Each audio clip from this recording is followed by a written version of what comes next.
we're going to start one of my absolute favorite things to do during the spring and actually any time of year, and it's nature journaling. So you may still be writing your bird book, or you may have decided to take a break from that so that you could do some other type of writing, and I'm super excited because we're going to talk about making and using a nature journal. So it can be so simple the way you make it. It really doesn't have to be fancy. I took about 7 pages, big pages that I had in a notebook, and I just folded them. I folded them to make a book. I could just staple them right here. I happened to be able to make 2 holes, and I happen to have string. So I'm just going to show you how I'm going to put mine together, and that doesn't mean that yours needs to be put together the same way. I looped a string so that I have 2 ends out and 1 loop on this side. And I did the same thing. I had to stick the loop through the hole so that it came out from under the book like this. Then I found a pretty little stick that I liked. And first I stuck it through the bottom. Well, I could do it like this. I think I'm going to stick it through that loop first. And then that loop. And see, when I tighten these, it just pulls them pretty close to the binding or the edge of my book. See that? Then I'm going to stick these under so that it doesn't move around too much. Okay.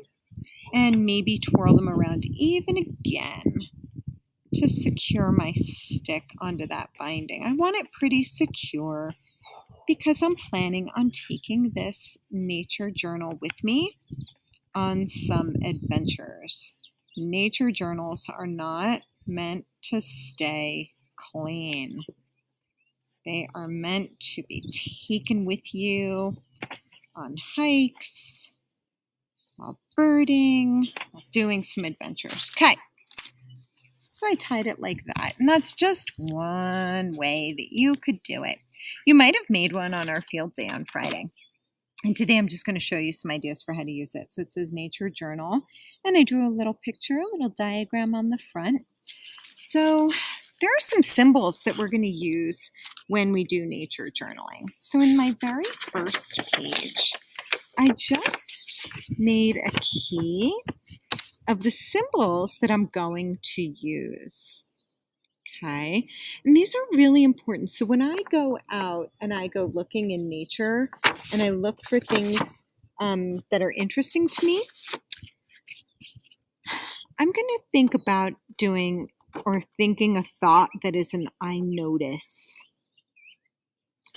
And then another thought that is an I wonder about what I'm observing.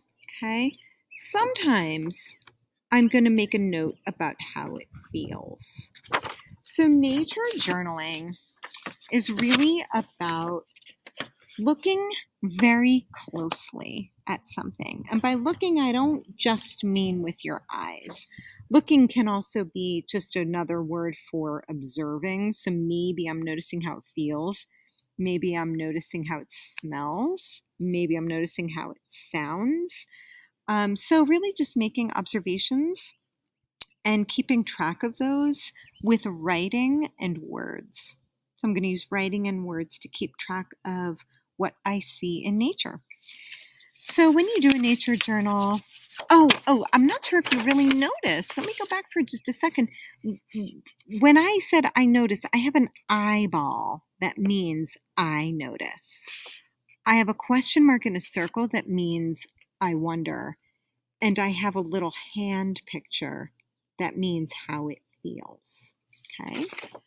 So I wrote the name or the date at the top of my page, Monday, 5/11, 5 for May, 11 for the day. And my very, very first things that I noticed, I put a symbol there. I noticed it is hot and the sun is out. I had 2 I notices. It is hot, the sun is out. That's going to be important because if it was raining or snowy or really cold or there was hail, there might be differences in nature on today. Okay, and then I had an I wonder, will more animals be out because of the warmth? So those are my big I notice and my big I wonder. Then I got really close to a plant. Really close to a plant. And I'm not recommending that you take buds off of trees, but I do want to bring it close for you to see. And this is a very, very healthy tree that will grow back. So I made a really, really close observation, and I did some drawing. And I drew a stem, and then I drew some little leaves coming out. And I'm going to try to find a color that I might have with me that might match up with it. I think that it's definitely pretty close to that, isn't it? I'm just going to add the color. Oh man, that is a wonderful match. I'm feeling really good about that, actually. I love when I'm able to draw something to match up pretty well with what I actually see. And I'm actually noticing now as I look at this that it's more heart-shaped than I thought before. So I'm going to draw one that has a heart shape. Okay, and then I put all these little I notice and I wonders around it. Okay, so I wrote feels rough. That was for the stem. The leaf itself feels smooth. So I'm going to put another little hand. And I'm just going to write smooth. Okay. And here I had an I notice. I notice small green leaves.